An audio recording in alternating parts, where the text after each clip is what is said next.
అలానే విశ్వేశ్వరరావు డాన్ అనేటువంటి పదాన్ని జనరల్గా అండర్ వరల్డ్లో చీకటి వ్యాపారాలు చీకటి దందాలు చేసేటువంటి వాళ్ళకి ఉపయోగిస్తారు ఆ పదం.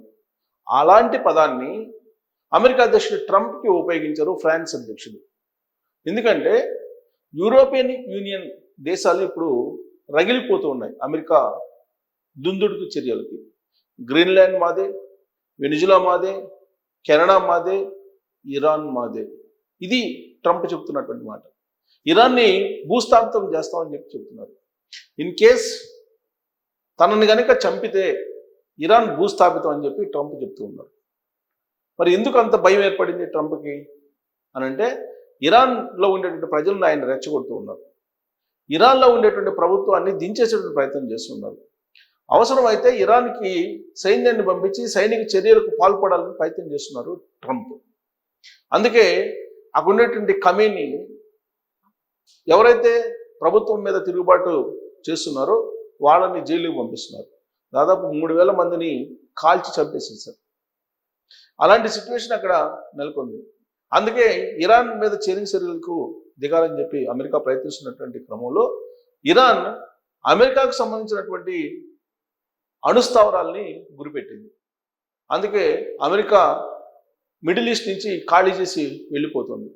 ఈ పరిస్థితి ఎలా ఉంటే యూరోపియన్ యూనియన్ దేశాలు ఫ్రెండ్లీ దేశాలు అమెరికాకి, ఫ్రాన్స్ కానీ లేదా డెన్మార్క్ కానీ ఫిన్లాండ్ కానీ నార్వే, ఇవన్నీ కూడా ఈ దేశాలన్నీ మిత్ర దేశాలు. కానీ వాటి మీద పెత్తనం చేయటానికి ఇప్పుడు ట్రంప్ నిర్ణయించుకున్నాడు. దాంట్లో భాగంగా 2 వీడియోల్ని ఏఐ జనరేషన్ తోటి క్రియేట్ చేసి ఆయన ఎక్స్ ఖాతాలో పెట్టారు. సోషల్ మీడియాలో వైరల్ అవుతుంది. ఏంటి ఆ వీడియోల యొక్క సారాంశం ఏంటంటే, గ్రీన్లాండ్లోకి వెళ్ళి గ్రీన్లాండ్ మీద అమెరికా అధ్యక్షుడు ట్రంప్, ఉపాధ్యక్షుడు జేడీ వాన్స్ వీళ్ళిద్దరూ అక్కడ కూర్చొని మీటింగ్ పెట్టారు గ్రీన్లాండ్లో. అలాగే వెనిజువెలాకి వెళ్ళి జెండా పాతారు. ట్రంప్ జెండా పాతున్నట్టు, అమెరికా జెండా పాతినట్టు ఒక వీడియో పెట్టారు. సో ఇలాంటి వీడియోలు పెట్టడం ద్వారా గ్రీన్లాండ్ కానీ వెనిజులా కానీ తమవే అని అంటున్నారు. అంతేకాదు కెనడాని కూడా ఆ వీడియోలో చూపించారు. కెనడాలో కూడా అమెరికా జెండా పాతారు. ట్రంప్ ఏదైతే తొలి రోజుల్లో అమెరికా అధ్యక్షుడు అయిన తర్వాత చెప్పారో కెనడా 51వ రాష్ట్రం అవుతుంది అని చెప్పి, దానికి తగిన విధంగా ఇప్పుడు వీడియోని ఏఐ జనరేట్ చేసి పెట్టారు. సో ఆ వీడియోలు 2 చూసిన తర్వాత యూరోపియన్ యూనియన్ దేశాలు రగిలిపోతున్నాయి ఒకవైపు, మరోవైపు గిలగిల కొట్టుకుంటూ ఉన్నాయి. అమెరికా చేస్తున్నటువంటి అగ్రరాజ్య దురహంకారానికి అక్కడ ఉన్నటువంటి యూరోపియన్ దేశాలే ఏం చేయాలని అర్థం కాని పరిస్థితుల్లో వాణిజ్య డీల్స్ని రద్దు చేసుకున్నాయి. అమెరికాతో వ్యాపార సంబంధాలు తెగొట్టుకోవాలని చెప్పేసి భావిస్తూ ఉన్నాయి. అమెరికా నీడన ఉండకూడదు అని చెప్పి నిర్ణయించుకున్నాయి. అంతేకాదు ఫ్రాన్స్ అధ్యక్షుడు అయితే చాలా క్లియర్గా వరల్డ్ డాన్గా ట్రంప్ వ్యవహరిస్తున్నారు. అది ప్రజాస్వామ్యానికి మంచిది కాదని చెప్తున్నారు. ప్రపంచ డాన్గా వ్యవహరించడం మానుకోవాలి అమెరికా అనేటువంటి సీరియస్ కామెంట్స్ చేశారు. అందుకే ఫ్రాన్స్ మీద 200% సుంకాలను విధిస్తున్నానని చెప్పేసి ట్రంప్ హుకుం జారీ చేశారు. అంటే ఇప్పుడు ఫ్రాన్స్కి 200% దిగుమతి సుంకాలని విధించారు అమెరికా. ఎవరు ఎక్కువ మాట్లాడితే వాళ్ళ మీద ఎక్కువ సుంకాలు విధిస్తానని అంటున్నారు. ఎవరు ఎక్కువగా సైన్యాన్ని మోహరిస్తే గ్రీన్లాండ్ చుట్టూరు సైనికుడికి 1% చొప్పున ఎంతమంది సైనికులు ఉంటే అంతమంది సైనికులను ఎక్కేసి ఆ మేరకు దిగుమతి సుంకాలను విధిస్తానని చెప్పి చెప్తున్నారు. ఇప్పటికే 15% విధించారు. అది 25% చేస్తానన్నారు. ఒకవేళ ఇన్ కేసు మాట అనకపోతే దాన్ని 50% చేస్తాను ఫిబ్రవరి 1వ తారీఖు నుంచి అని చెప్పి యూరోపియన్ కంట్రీస్ని బెదిరిస్తూ ఉంది అమెరికా.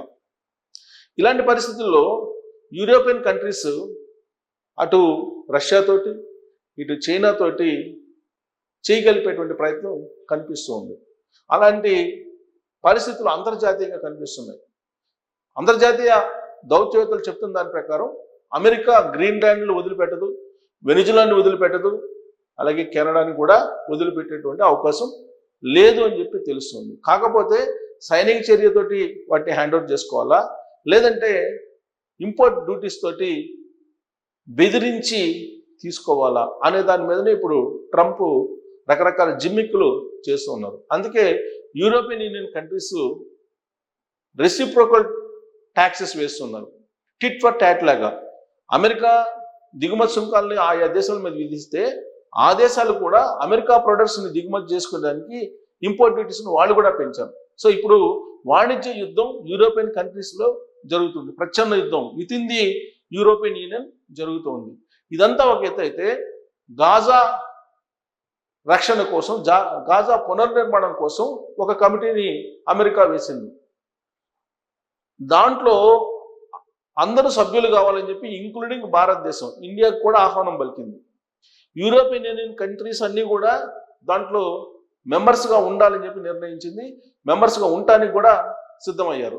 కానీ ఫ్రాన్స్ మారినటువంటి పరిస్థితుల దృష్ట్యా మేము గాజా నిర్మాణ కమిటీలో ఉండము అని చెప్పేసింది. అంటే ట్రంప్ ఏదైతే నిర్ణయం తీసుకుంటాడో దానికి వ్యతిరేకంగా యూరోపియన్ యూనియన్ ముందుకు కదులుతూ ఉంది. వరల్డ్ డాన్గా చూస్తూ ఉంది ట్రంప్ని యూరోపియన్ యూనియన్. ఇలాంటి పరిస్థితుల్లో అమెరికా ఏం చేయబోతుంది అనేది మొత్తం ఇంటర్నేషనల్గా న్యూస్ వస్తుంది. దాంట్లో భాగంగా ఇక్కడ 2 ఫోటోలు చూడండి. ట్రంప్ ఏఐ జనరేషన్ చేసినటువంటి ఏఐ జనరేట్తో కూడినటువంటి ఫోటోలు 2ని రిలీజ్ చేసింది అమెరికా జెండాతోటి. ఈ 3ని కెనడా, గ్రీన్లాండ్, వెనిజులా అన్నీ మావే. గ్రీన్లాండ్లో అమెరికా జెండా ఎగరేస్తున్నట్టు మరో ఫోటో. ఫ్రెంచ్ వైన్లు, షాంపెయిన్లపై 200% సుంకాలు. అప్పుడు మెక్రాన్ దారికొచ్చి శాంతి వేడుకలో చేరతారు. ఫ్రాన్స్ అధ్యక్షుడిపై ట్రంప్ వ్యాఖ్య. సో కెనడా, వెనిజులా, గ్రీన్లాండ్లను అమెరికా భూభాగాలుగా చూపించే మ్యాప్ ఉన్న ఫోటోను అమెరికా అధ్యక్షుడు డొనాల్డ్ ట్రంప్ తన సొంత సామాజిక మాధ్యమైన సోషల్ ట్రూత్లో పోస్ట్ చేశారు. కృత్రిమ మీద సహాయంతో రూపొందించినటువంటి ఈ ఫోటో. ఇంకోటి ఏంటంటే డియాగో గార్సియా పైన ట్రంప్ కొనేశాడు. ఇక్కడ దీవులు ఉన్నాయి. ప్రత్యేకించి ఈ దీవులకు సంబంధించి అమెరికా యుద్ధ స్థావరాలుగా ఏర్పాటు చేస్తుంది కొన్నిటిని. వాటిల్లో ఒకటి ఇది డియోగో గార్సియాపై ట్రంప్ కన్ను. కీలక దీవిని మారిషస్కి తిరిగి ఇచ్చే యూకే నిర్ణయం మూర్ఖత్వం అంటూ పోస్ట్. యాక్చువల్గా ఇది జరిగి 8 నెలలు అవుతుంది తిరిగి ఇవ్వడానికి. 8 నెలల క్రితం ఒప్పుకున్నటువంటి అమెరికా మారిషస్కి ఇవ్వడానికి ఈ దీవిని ఇప్పుడు ఇవ్వడానికి లేదని చెప్పి అడ్డం తిరుగుతుంది. అమెరికా జాతీయ భద్రత పేరుతో గ్రీన్లాండ్ను స్వాధీనం చేసుకోవడానికి ప్రయత్నిస్తున్న ఆ దేశ అధ్యక్షుడు ట్రంప్ భారత్కు అత్యంత సమీపంలో ఉన్న డియోగో గార్సియా పైన కన్నేశారు. హిందూ మహాసముద్రంలో కీలక ప్రాంతంలో ఉన్న ఈ చిన్న దీవిని తమ నియంత్రణలో ఉంచుకోవడం మేలన్న తరహాలో వ్యాఖ్యలు చేశారు. మారిషస్కి చెందిన ఈ దీవి ప్రస్తుతం యూకే ఆధీనంలో ఉంది. ఇక్కడ యూకే, అమెరికాల ఉమ్మడి సైనిక నౌకా స్థావరం ఉంది. అయితే ఈ దీవిని మారిషస్కు తిరిగి ఇచ్చేందుకు గత ఏడాది బ్రిటన్, మారిషస్ మధ్య ఒప్పందం కుదిరింది. దానిని తప్పుబడుతూ తాను గ్రీన్లాండ్ను స్వాధీనం చేసుకోవడానికి లింక్ పెడుతూ ట్రంప్ తాజాగా పోస్ట్ పెట్టారు. మా తెలివైన నాటో మిత్రదేశం యూకే కీలక అమెరికా సైనిక స్థావరం ఉన్న డియోగో గార్సియాను మారిషస్కు తిరిగి ఇచ్చేస్తుంది. ఎలాంటి కారణం లేకుండా ఇలా చేయడం ఆశ్చర్యకరం. ఇది మన అసమర్థతకు నిదర్శనమని చైనా, రష్యా గుర్తిస్తాయనడంలో సందేహం లేదు. సమర్థతకు మాత్రమే విలువ ఇచ్చే అంతర్జాతీయ శక్తులు అవి. ఇప్పుడు అమెరికా నా ఏడాది నాయకత్వంలోనే ఎప్పుడూ లేనందుకు గౌరవం పొందుతుంది. అత్యంత కీలకమైన దీవిని తిరిగి ఇవ్వాలని యూకే నిర్ణయించడం పూర్తిగా మూర్ఖత్వం అని చెప్పి ట్రంప్ ఇప్పుడు చెబుతున్నారు. ఏంటి అసలు మారిషస్కి తిరిగి ఇచ్చేందుకు ఒప్పందం ఏంటంటే, ఒకప్పుడు మారిషస్లో భాగమైనటువంటి చాగో దీవుల సముదాయంలోని పెద్ద దీవి డియాగో. మారిషస్ ప్రధాన భూభాగానికి ఇది 2112 కిలోమీటర్ల దూరంలో ఉండే ఈ దీవి విస్తీర్ణం కేవలం 30 చదరపు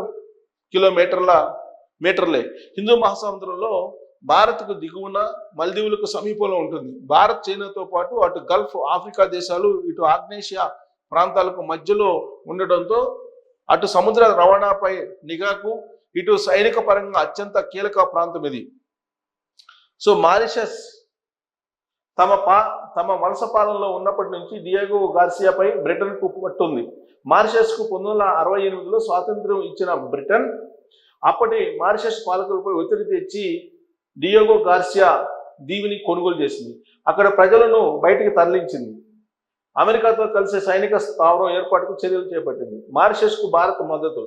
సో యూకే ఎట్టకేలకు ఈ దీవుల్ని మారిషస్కి ఇచ్చింది. ఒప్పందం కుదిరింది. ఆ ఒప్పందం ప్రకారం 1225 కోట్లు అద్దె కింద చెల్లిస్తుంది మొత్తం ఏడాదికి. సో ప్రధాన భూభాగానికి దూరంగా ఉన్న ఈ దీవుల నిర్వహణ పర్యవేక్షణ కోసం మారిషస్కు భారత్ 6,100 కోట్లు ఆర్థిక సాయం కూడా చేస్తుంది. అక్కడ ఒక శాటిలైట్ కేంద్రాన్ని కూడా ఏర్పాటు చేయనుంది. ఈ ఒప్పందానికి మొదట్లో ట్రంప్ కూడా మద్దతు ఇచ్చారు, కానీ ఇప్పుడు నాలుక మడతేసేశారు.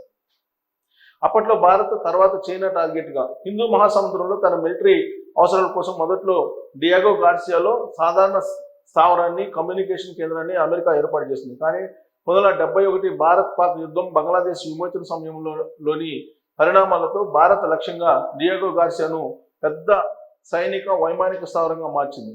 ఆ యుద్ధ సమయంలో పాకిస్తాన్కు అండగా నిలిచేందుకు అమెరికా ముందుకు వచ్చింది. యుద్ధంలో భారత్ విజయం సాధించి బంగ్లాదేశ్ విముక్తి జరిగిపోవడంతో అమెరికాను ఆలోచనలో పడేసింది. భారత లక్ష్యంగా హిందూ మహాసముద్రంలో పట్టు కోసం డియాగో గార్సియాను బలమైన వ్యూహాత్మక సైనిక వైమానిక స్థావరంగా మార్చింది.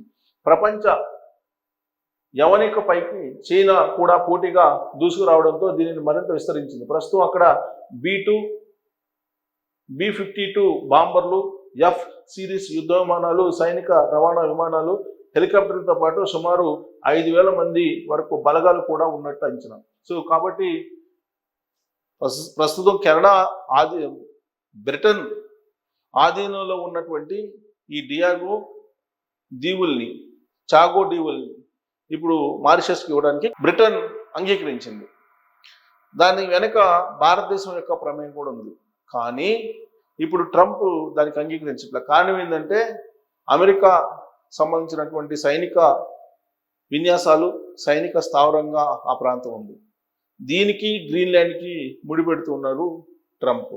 అంటే బ్రిటన్ తోటి కూడా, యూకే తోటి ఇప్పుడు ఆయన గొడవ పడుతున్నాడు, వివాదం పెంచుకుంటున్నాడు. అంటే యూరోపియన్ యూనియన్స్లో ఉన్నటువంటి ప్రతి దేశంతో కూడా ఆయన ఇప్పుడు ఇంపోర్ట్ డ్యూటీస్ తోటి కలవర పెడుతూ ఉన్నారు. అందుకే ప్రపంచ డాన్ అని చెప్పి ఆయన్ని కంపేర్ చేశారు. ఒకదానికి ముడిపెడుతూ గ్రీన్లాండ్కి, డియాగో గార్సియాకి, చాగోస్ దీవులకి, అలాగే గ్రీన్లాండ్కి దిగుమతి సుంకాలకి ఇలా ముడిపెడుతూ గందరగోళం సృష్టిస్తూ ఉన్నారు ట్రంప్. అందుకే ఆయన్ని ప్రపంచ డాన్ అంటున్నారు. మరి ఆ విధంగా ఆయన వ్యవహరిస్తున్నారా, డాన్ లాగా ప్రవర్తిస్తున్నారా అనే దాని మీద మీరు కామెంట్ చేయొచ్చు. Thank you.